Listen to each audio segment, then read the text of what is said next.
In regards to a Yid that sells himself as a slave to a goy, the pasuk says, "Ge'ulati eloi," he should be redeemed. Echad me'echav yigolenu, one of his brothers should redeem him.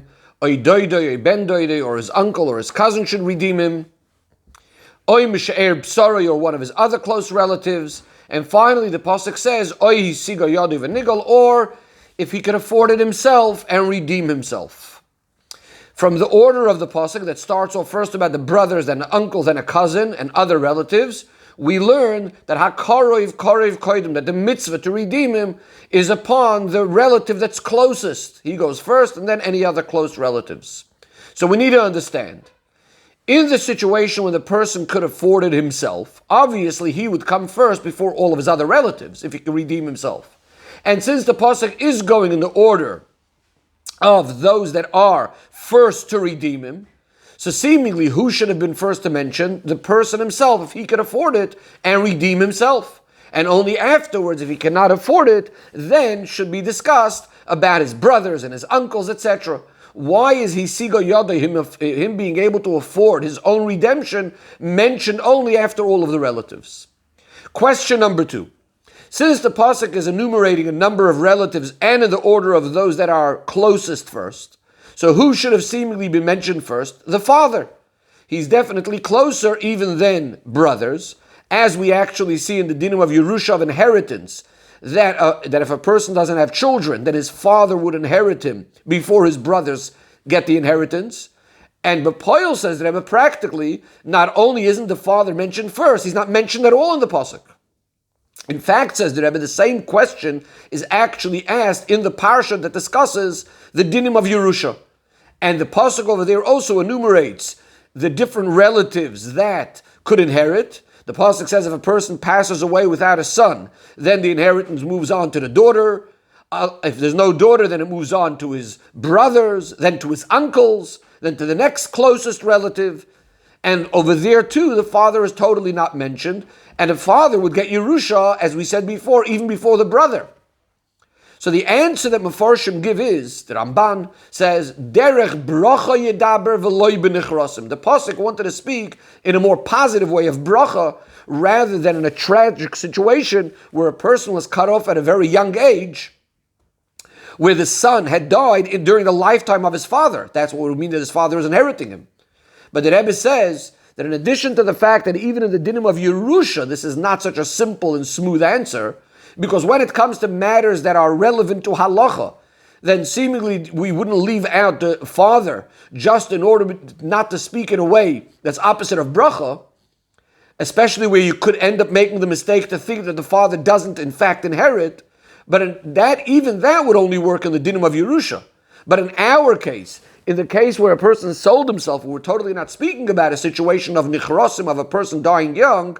So here definitely the pasuk should have started off with the father getting involved in redeeming the son before any other relatives. Says the Rebbe, we're going to be able to explain this based first on what Chazal tell us, that the parshias in this Sedra, the sections in this parsha of Behar, are all speaking in a very specific, gradual order of descent, in fact, Rahman al-Itzlan, that happens as a result of not keeping the mitzvah that's discussed in the beginning of the parsha, the mitzvah of Shemitah, or at least a trace of the mitzvah of Shemitah. In other words, a somewhat not keeping it. Because as we look in the parsha, we find that the parsha is dealing a number of times with various different sales. It starts off first with a person selling off his movable objects, eventually selling off other things, and finally, the lowest of the low, Rahman al-Itzlan, is that he's even selling himself to a goy.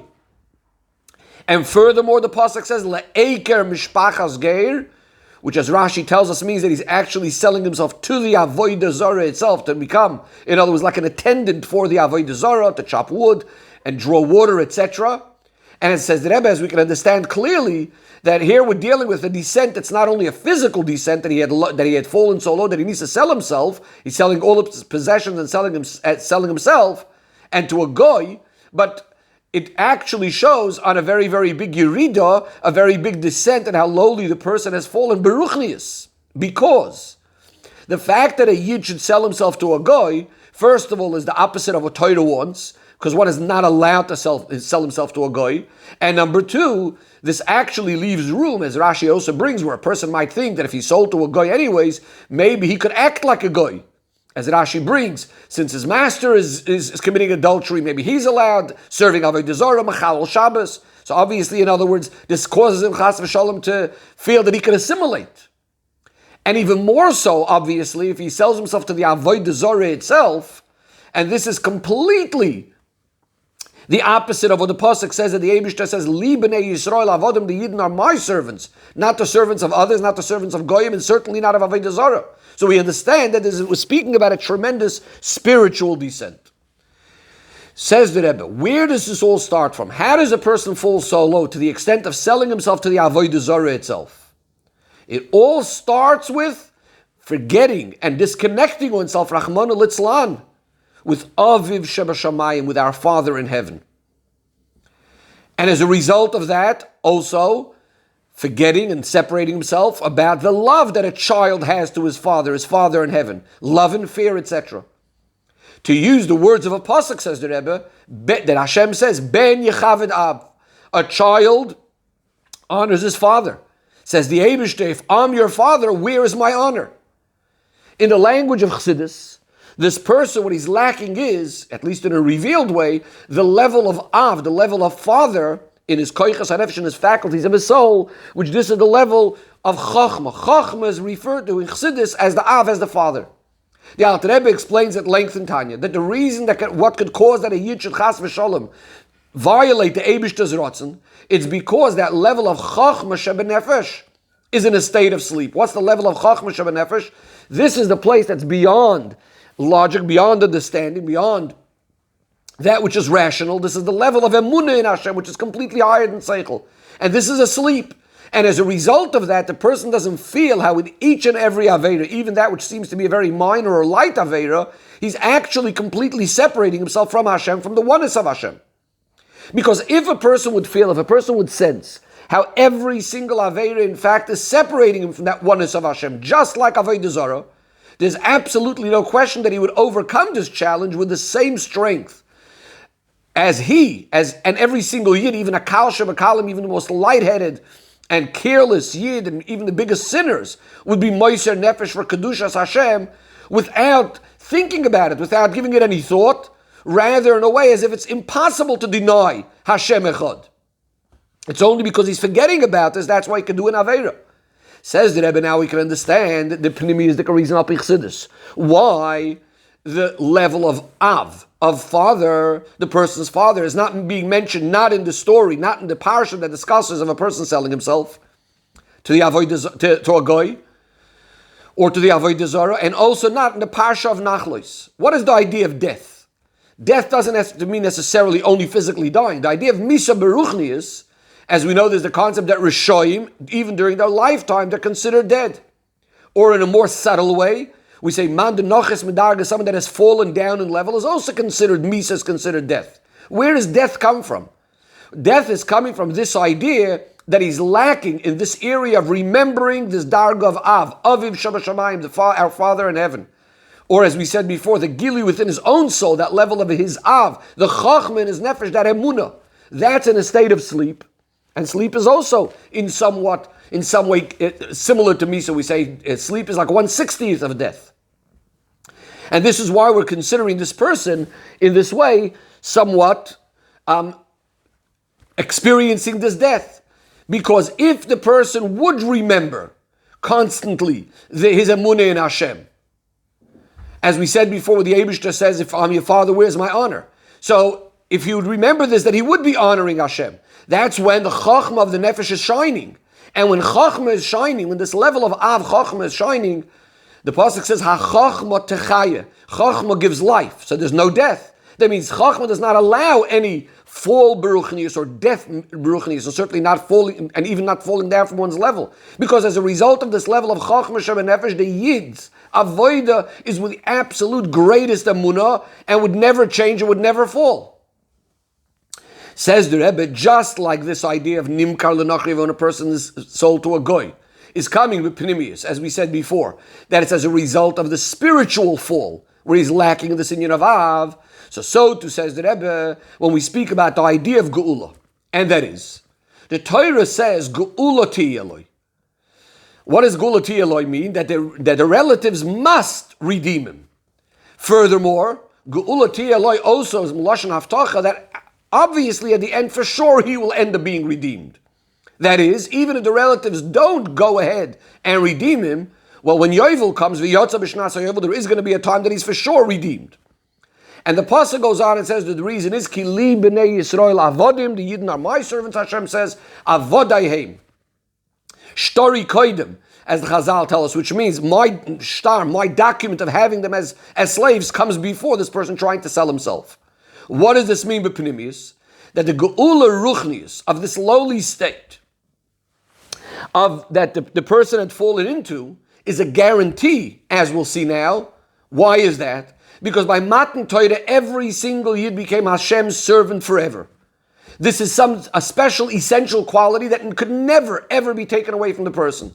Even if a person ends up acting in a way that's against the Ratzon of Hashem, but his connection to evil, his connection to the goy that he sold to, so to speak, is only an additional chitzoniistic thing added on to his very essence. His very essence, the fact that he's an Eved Hashem, this could never ever change. And that's why we're saying, Geula Tiyeloi, of course he will eventually be redeemed from this goyish state. Says the Rebbe, with this we can also understand the connection of the end of the Sedra, which is what we're talking about now, to the beginning of the Sedra, which says, Vayidaber Hashem, that Hashem is speaking, Behar Sinai at Har Sinai. This is like a general introduction to the whole Sedra. That is that because we're coming from Har Sinai, the time when Shtori Koidem and Hashem's document comes first, the fact that Yidden become Hashem's servants, so even after all of these different things happen in the Sedra, as we said, various different levels of Yerida, of descent, Rachmana litzlan, but for sure, what's going to end up happening, Geula Tiyeloi, of course, there will be that redemption at the end. Says the Rebbe, with this we could also understand the inner reason, why Rashi emphasizes and elaborates and says that when it says le'eker, mishpachas geir, that word eker, what does it mean? It means he served to it, the avodah zarah itself, meaning to be a servant to the avodah zarah, but not accepting it as an idol. It just means that he's going to chop wood for it and draw water, etc. Now, seemingly it's not understood. Where is Rashi actually getting this, that he's not accepting it as an idol? If because of the fact that a Yid is not allowed to sell himself to an avodah zarah, to accept it as avodah zarah, as chas v'shalom, as an idol or anything like that, so for that, he's not allowed to sell himself as a servant to the avodah zarah either. In fact, he's not allowed to sell himself even to a goy, as we said before. Rather, with this Rashi is telling us that even such a Yid that has fallen so low, the ultimate Yerida Rachmana litzlan, and nevertheless, there's still never any way that he was going to accept the avodah zarah as a likus, as chas v'shalom, a real authority. Because this is something that's really, truly impossible. Because even before he's being redeemed, even as he fell down so low, and in a state, as we said before, that he doesn't even remember chas v'shalom about his Father in heaven, and yet not necessarily, still at the same time, it's not the pshat that it's totally not there. Rather, as we said, it's removed, it's asleep, but it's chas v'shalom never bottled. This level of chachma shebenefesh is never gone. It's only, as we said before from Lashon of Tanya, it's in a state of sleep. And therefore, what happens actually when it comes to an nisayon in this area of emunah in Hashem echad, if chas v'shalom a person would be faced with this challenge of giving up his emunah, this is something that touches that deepest part of his nefesh, the level of chachma shebenefesh, and it causes that this level should now be awakened, the chachma shebenefesh, and doesn't allow the yid to fall down in this nisayon. And furthermore, it doesn't even allow, when this point of the nefesh was touched, his belief in Hashem, that he wouldn't even act in an external or a chitzoniistic way, meaning even in his thought and speech or action. He wouldn't even act in a way of against Hashem echad. In other words, a person wouldn't even say, I won't believe in it, but I'll just do an action of avodah zarah chas v'shalom. He wouldn't even do that when it comes to this essential thing.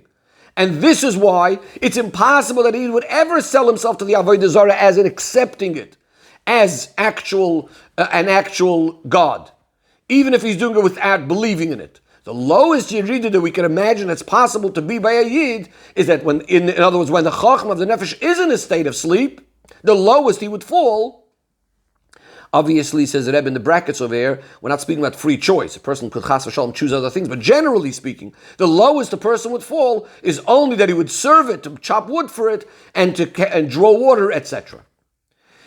Says the Rebbe, since this idea of the level of the zikaron, of remembering, of awakening the chachma shabenefesh of this person that had fallen down to the state of selling himself to a goy, it's asleep right now, to the extent that it's almost as if the person has no control over himself anymore. He's right now a servant to this guy, or even to the Avodah Zarah itself. Says the Rebbe, this is why we can't speak first about him redeeming himself. Because we know there's a klal, ein chavush, a person that's in prison cannot take himself out of prison. And this is why the pasuk speaks about the geula coming through the relatives, which represents the idea the geula has to come in a way of isarusa de la'ela, an awakening from above, something higher than himself. And how does that happen? That others that are not enslaved to this goy are going to redeem him. And that's why it speaks about the geula of the relatives first redeeming him. In other words, this is about the isarusa de la'ela that someone else needs to come around about to schlep him out, to pull him out of his lowly situation. But obviously the goal is that not that he constantly needs to be relying and waiting for his soiderus, for inspiration of others. Obviously, the goal is that he needs to reveal his own pnimius, that he is a servant of Hashem, as we said before. And only in that way is his geula going to be in a way that by himself he'll never fall down again. And the Rebbe says this is similar to the idea of Gashmias, that the best help we could give a poor person is to set him up in a state that he no longer needs to come on to anybody else. Says the Rebbe, this is the Tam Pnimi, the inner reason why the pasuk finishes off with the Siga Yodeh, that ultimately he can afford it himself and redeem himself. Meaning that the purpose of the fact that the Kroivim get involved is in order to enable that ultimately with his own koyach, he should be able to get out of the situation.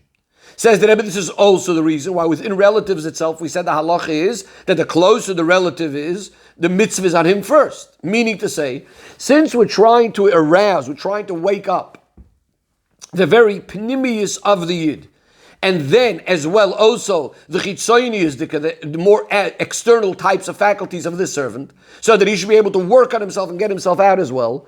This is why the closer the relative is to the Eved, obviously the more pnimius, the more internal this hashpah would be able to be in having an impact on the assidus of the Eved. The closer someone is to the Eved, the more impact and deeper impact he'll be able to have. So that's why the closer he is, so to speak, that mitzvah comes on him first.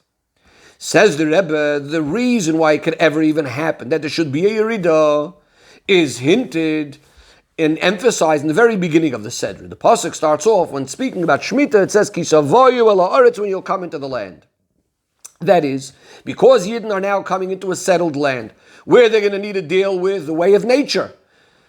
Sheishonim tizra sadecha, as the pasuk goes on and says to sow your field for 6 years, etc., etc. Not like the way it was in the Midbar when they were removed from all matters of Olam Hazeh, when they were eating bread from heaven, which was the man. They were drinking from the water from the Be'er Shel Miriam. They were wearing garments that the clouds had pressed for them, taken care of for them, and their clothes grew along with them, etc. Now they're coming to Eretz Yisrael, so this is now where they have to deal with the world. So this is what allows and leaves room that the Chas v'Shalom could be some form of Yerida, some form of descent. Says the Rebbe, but at the same time, that's also why it says right in the beginning of the Sedra, where is this all said? The pasuk emphasizes Behar Sinai. Since we're coming out of the koyach from Har Sinai, then it's an absolute and certain thing that not only will the person remain whole, geula tiyaloi, that he will have this redemption, but will even be able to refine and elevate the land itself, make from Eretz Canaan into Eretz Yisrael. And within Eretz Yisrael, as the pasuk says, "V'shav sa'aretz Shabbos la'Hashem," that the land will rest a Shabbos for Hashem, meaning that rather than and instead of the way it was, that there's a situation of Avodah Zarah in Eretz Yisrael, to which a Yid possibly could chas v'sholem sell himself. Instead of that, the word Eker Mishpachas Geir also means, as Tosfos explains, the reason why it's called Eker, why the Avodah Zarah is called Eker, because eventually it will be Neker, will be uprooted. That means all the whole union of Avodah Zarah will be uprooted, and on the contrary, V'shav sa'aretz Shabbos la'Hashem, that we're able to see in a clear way, as the Eibishter says, Li ha'aretz, that the whole land belongs to Hashem.